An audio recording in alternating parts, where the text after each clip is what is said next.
नमस्कार दोस्तों, स्वागत है आपका मेरे चैनल कॉमिक्स लाइफ में। शुरू करते हैं मनोज कॉमिक्स की एक और मज़ेदार कॉमिक्स, चमत्कारी जूते पार्ट 2। रात्रि के प्रथम पहर में दोनों अपने कपड़ों पर काले वस्त्र पहनकर अतिथि गृह से निकल पड़े। भैया जल्दी जल्दी पग बढ़ाओ, काल चक्र को हमारी योजना की भनक पड़ गई तो गजब हो जाएगा। कुछ ही देर में दोनों बरगद के पेड़ से कुछ दूरी पर पहुंचकर रुक गए।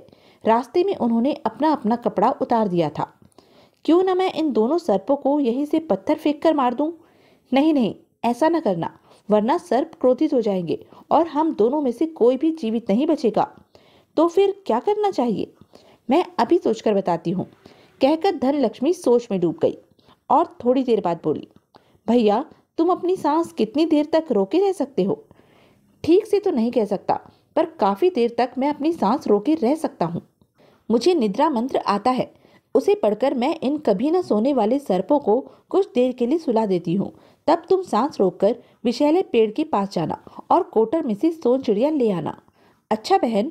धनलक्ष्मी ने वहीं खड़े होकर एक मंत्र पढ़ा। फौरन ही सर्पों को झपकी आने लगी और कुछ ही देर में वे दोनों सो गए। भैया अब तुम जाओ और सोन चिड़िया ले आओ। सोमेश्वर तुरंत सांस रोककर बरगद के पेड़ के पास गया और हाथ बढ़ाकर कोटर में रखी हुई सोन चिड़िया निकाल ली। सोन चिड़िया में से प्रकाश फूट रहा था। ओह, सोन चिड़िया तो अद्भुत है। तभी अचानक सोमेश्वर की नजर कोटर के एक कोने में सोए हुए एक लड़के पर पड़ी। उसे देखकर वह चौंक पड़ा। अरे, इस कोटर में यह कौन सोया पड़ा है? सोमेश्वर ने दूर खड़ी धनलक्ष्मी को आवाज देकर अपने पास बुलाया और कोटर में सोए लड़के की ओर इशारा करते हुए कहा, देखना बहन, यह लड़का कौन है? कोटर में सोए लड़के को देखकर धनलक्ष्मी प्रसन्नता से चीखती हुई बोली, अरे, यह तो मेरा भाई जयदेव है। हे भगवान, तू कितना दयालु है जो तूने मेरे भाई को मुझसे मिलवा दिया। ओह, तो यही तुम्हारा भाई है? धनलक्ष्मी ने तुरंत आगे बढ़कर कुछ मंत्र पढ़े। ऐसा करते ही सोया हुआ जयदेव आंखें मलता हुआ उठकर बैठ गया। धनलक्ष्मी को देखकर वह खुश होता हुआ बोला, दीदी, आखिर तुमने काल चक्र के पंजों से मुझे छुड़ा ही लिया। हाँ मेरे भाई, अब हमारे दुख के दिन बीत गए हैं। अब जल्दी उठो, हमें इस दानव देश से शीघ्र ही दूर चले जाना है। धनलक्ष्मी की बात सुनकर जयदेव झटपट उनके साथ चल दिया। चलते चलते सोमेश्वर धनलक्ष्मी से बोला, बहन, हमारा कार्य पूरा हुआ। समुद्र के तट पर मेरा रथ खड़ा है, उसमें बैठकर हमें जल्दी ही यहाँ से दूर निकल जाना चाहिए। हाँ भैया, तुम ठीक कह रहे हो। फिर तीनों प्रसन्न होते हुए समुद्र तट की ओर चल दिए। इधर राजमहल में काल चक्र अपनी शैया पर करवट बदल रहा था। उसकी आंखों से नींद उड़ी हुई थी। वह सोमेश्वर के बारे में सोच रहा था कि तभी पूरे दानव देश में अंधकार छा गया। अरे, सोन चिड़िया के प्रकाश से ही दानव देश में प्रकाश होता है। यह एकाएक अंधेरा कैसे छा गया? लगता है सोमेश्वर के हाथ सोन चिड़िया लग गई है। मुझे जल्दी ही उसके पास पहुंचकर उसे गिरफ्तार करना चाहिए, वरना वह सोन चिड़िया लेकर भाग जाएगा। काल चक्र झटपट उठा और रथ में बैठकर बरगद के पेड़ के पास जा पहुंचा। वहां खाली कोटर देखकर, ओह, सोमेश्वर सचमुच ही सोन चिड़िया लेकर चंपत हो गया है। वह जरूर समुद्र की ओर गया होगा। मुझे उसका पीछा करना चाहिए। और काल चक्र रथ पर बैठकर तेजी से समुद्र की ओर चल दिया। जब वह समुद्र के किनारे पहुंचा तो सोमेश्वर अपना रथ समुद्र में उतार चुका था। अतः काल चक्र ने उसे ललकारा, रुक जा सोमेश्वर, वरना तुझे मौत के घाट उतार दूंगा। सोमेश्वर ने मुड़कर उसकी ओर देखा और हंसकर बोला, अब तू हमारा कुछ नहीं बिगाड़ सकता काल चक्र। हम तेरी सोन चिड़िया ले जा रहे हैं। तुझमें शक्ति हो तो रोक कर देख लो। तू मुझे चेतावनी दे रहा है?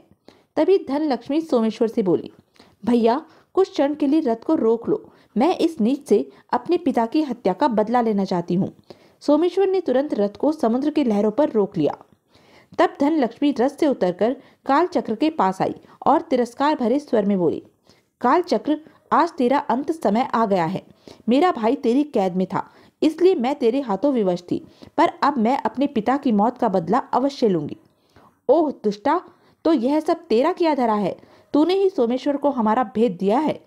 हाँ, मैंने ही सोमेश्वर को सोन चिड़िया का भेद बताया है। ठहर, मैं अभी तुझे यमलोक पहुंचाता हूँ। कहकर काल चक्र ने धनलक्ष्मी को मारने के लिए अपनी तलवार मयान से निकाल ली। तभी धनलक्ष्मी ने मंत्र पढ़कर काल चक्र की ओर फूंक मार दी। मंत्र पढ़ते ही काल चक्र के शरीर में आग लग गई। बचाओ, मैं जला, मैं मरा। मजा आ गया, मजा आ गया। कुछ ही देर में काल चक्र जलकर भस्म हो गया। तब धनलक्ष्मी सोमेश्वर के पास आई और उससे बोली, मेरे कलेजे में धधकती हुई प्रतिशोध की आग आज ठंडी हुई है भैया। चलो अब इस पाप की नगरी से दूर चलो। चलो बहन। सोमेश्वर ने रथ को पुनः समुद्र की लहरों पर दौड़ा दिया। लगातार कई सप्ताह तक यात्रा करने के पश्चात सोमेश्वर समुद्र की यात्रा पूरी करके पृथ्वी पर उतरा। बहन, मैं तुम्हें व जयदेव को अपनी माँ के पास छोड़कर कामाक्षीपुर जाऊंगा। चलो पहले मैं तुम्हें व जयदेव को रायगढ़ छोड़ता जाऊं। सोमेश्वर धनलक्ष्मी व जयदेव को साथ लेकर रायगढ़ अपनी माँ गायत्री देवी के पास पहुंचा। गायत्री देवी उसे देखकर व्याकुल होती हुई बोली, बेटा तूने तो बहुत समय लगा दिया, क्या तू सोन चिड़िया ले आया? हाँ माँ, मैं सोन चिड़िया को ले आया हूँ और अब कामाक्षीपुर जा रहा हूँ। तब गायत्री देवी धनलक्ष्मी व जयदेव की ओर इशारा करके बोली, बेटा ये लोग कौन है? माँ, ये दोनों भाई बहन काल चक्र की कैद में थे। धनलक्ष्मी की सहायता से ही मैं सोन चिड़िया को प्राप्त कर सका हूँ। तब सोमेश्वर ने धनलक्ष्मी की कथा माँ को सुना दी। धनलक्ष्मी की दुखद गाथा सुनकर गायत्री देवी ने धनलक्ष्मी व जयदेव को अपने सीने से लगा लिया। तुम दोनों ने बहुत कष्ट उठाए हैं। आज से तुम दोनों मेरी संतान की तरह ही यहाँ रहोगे। अब तुम दोनों को दुखी रहने की कोई जरूरत नहीं है। माँ, माँ। धनलक्ष्मी व जयदेव को माँ के पास छोड़कर सोमेश्वर वहां से चल पड़ा और कामाक्षीपुर जा पहुंचा। उसे देखकर ब्रजेश्वर देव उपहास भरे स्वर में बोला, क्यों भाई भतीजे, क्या तुम सोन चिड़िया ले आए? जी चाचा जी, मैं सोन चिड़िया ले आया हूँ। सोमेश्वर ने जेब में से सोन चिड़िया निकालकर ब्रजेश्वर को दे दी। सोन चिड़िया के तीव्र प्रकाश से सारा राजमहल जगमगा उठा, जबकि ब्रजेश्वर देव व्याकुल हो उठा। हम तो सोच रहे थे कि सोमेश्वर रास्ते में ही मर खप जाएगा, पर यह तो सचमुच ही सोन चिड़िया ले आया। चाचा जी, मैंने आपकी बात पूरी कर दी है, अतः अब आप मेरी बात पूरी कर दीजिए। ब्रजेश्वर देव ने चौंक कर कहा, तुम्हारी कौन सी बात पूरी करूं? आपने कहा था कि सोन चिड़िया लाने पर मेरे पिता से आप मेरी भेंट करवा देंगे। उसकी बात सुनकर ब्रजेश्वर देव बोला, हमें अपना वायदा पूरी तरह याद है। हम अभी राजेश्वर देव से तुम्हारी मुलाकात का प्रबंध करते हैं। धन्यवाद चाचा जी।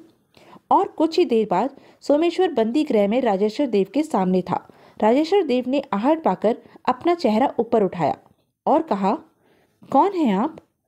पहचानिए महाराज, पहचानिए। राजेश्वर देव ने दिमाग पर जोर देकर सोमेश्वर को पहचानने का प्रयत्न किया, पर पहचान न सका। अतः दुखी स्वर में बोला, आज 20 वर्ष बाद किसी अजनबी मानव का चेहरा देख रहा हूँ, उस पर भी तुम पहचानने के लिए कह रहे हो। क्यों मेरा मजाक उड़ा रहे हो युवक? नहीं नहीं, मेरा ऐसा प्रयोजन नहीं था। मैं यहाँ आपका मजाक उड़ाने नहीं आया हूँ। सोमेश्वर ने आंखों में भर आए आंसुओं को बड़ी मुश्किल से रोकते हुए भर्राए स्वर में कहा, पिताजी महाराज, मैं आपका बेटा सोमेश्वर हूँ। क्या? हाँ पिताजी महाराज, मैं आपका और माँ गायत्री देवी का बेटा सोमेश्वर हूँ। क्या यह सच है? तब सोमेश्वर ने अपनी माँ से सुना सारा किस्सा राजेश्वर देव को बता दिया। सुनकर राजेश्वर देव रोते हुए बोले, कैसी विडंबना है, आज पिता अपने बेटे को सीने से भी नहीं लगा सकता। आप घबराइए नहीं पिताजी महाराज, जल्दी ही वह वक्त आएगा जब आप मुझे सीने से लगा सकेंगे। मैं आपको छुड़ाने ही कामाक्षीपुर आया हूँ। ब्रजेश्वर देव ने कहा है कि अगर मैं उसकी बताई 3 परीक्षाओं में उत्तीर्ण हो गया तो वह आपको स्वतंत्र कर देगा और राज्य भी वापस लौटा देगा। 3 में से मैं 1 परीक्षा में सफल हो चुका हूँ। बेटा, ब्रजेश्वर देव की बात का कोई भरोसा नहीं है। तुम तीनों परीक्षाओं में भी उत्तीर्ण हो गए तो भी वह अपना वायदा पूरा नहीं करेगा। मैं उसकी नस नस पहचानता हूँ बेटा। पिताजी, अगर ब्रजेश्वर ने मुझसे जरा सी भी चालाकी की तो मैं तलवार से काम लूंगा। शाबाश बेटा, अब तुम जाओ। मैं भगवान से कामना करूंगा कि वह तुम्हें सफलता दे। सोमेश्वर ने भरे दिल से पिता के हाथों को चूमा और वहां से चल पड़ा। फिर वह ब्रजेश्वर देव के पास पहुंचा और उसे देखकर ब्रजेश्वर देव ने कहा, सोमेश्वर, पहली परीक्षा में तुम सफल हो चुके हो। अब दूसरी परीक्षा देने के लिए तैयार हो जाओ। मैं तैयार हूँ चाचा जी। बताइए, अब मुझे किस प्रकार की परीक्षा देनी होगी? हमारी एक इमारत है, उसे भूल भुलैया कहते हैं। उसमें घुसने के कई रास्ते हैं, मगर निकलने का एक ही मार्ग है। वह मार्ग उस इमारत के बीचों बीच बने एक हॉल में है। उस हॉल में एक शेर घूमता रहता है। उस इमारत में जो एक बार घुस जाता है, या तो उसकी भूल भुलैया में खो जाता है या फिर उसे शेर मारकर खा जाता है। तुम्हें उसी भूल भुलैया में जाकर उस शेर से लड़ना है और उसे पराजित करके भूल भुलैया में से बाहर निकलना है। और अगर तुम भूल भुलैया में से शेर को मारकर जीवित बाहर निकल आए तो अंत में तुम्हें तीसरी परीक्षा देनी होगी। मैं इस परीक्षा के लिए तैयार हूँ चाचा जी। ब्रजेश्वर देव मन ही मन सोच रहा था, अब देखता हूँ तो भूल भुलैया के शेर के खूनी पंजों से कैसे जीवित बचकर बाहर आता है। जबकि सोमेश्वर भी उसकी चाल समझ गया था। यह मुझे हर हालत में मौत के मुंह में पहुंचा देना चाहता है। ठीक है, मैं भी निडर होकर हर मुसीबत का डट कर सामना करूंगा। निश्चित दिन भूल भुलैया के बाहर लोगों की भीड़ जमा हो गई। हर कोई सोमेश्वर पर तरस खा रहा था। अरे कैसा सुकुमार युवक है, पता नहीं क्यों जानबूझकर मौत के मुंह में जा रहा है। अगर यह किसी तरह बाहर निकलने वाले हॉल तक पहुंच भी गया तो शेर उसको जीवित नहीं छोड़ेगा। हाय बेचारा युवक। लेकिन सोमेश्वर इन सब विचारों से बेखबर भीड़ पर एक नजर डालकर भूल भुलैया के द्वार में घुस गया। सोमेश्वर के भूल भुलैया में घुसते ही सूरजभान ने राजा ब्रजेश्वर देव के कान में फुसफुसाकर कहा, महाराज अब वह कभी भूल भुलैया से बाहर नहीं निकल सकेगा। पहले तो वह भूल भुलैया से बाहर निकलने का मार्ग ही नहीं खोज सकेगा और अंदर ही अंदर तड़प तड़प कर मर जाएगा। फिर अगर किसी तरह बाहर निकलने वाले मार्ग के हॉल तक पहुंच भी गया तो उसे शेर मारकर खा जाएगा। भगवान करे ऐसा ही हो।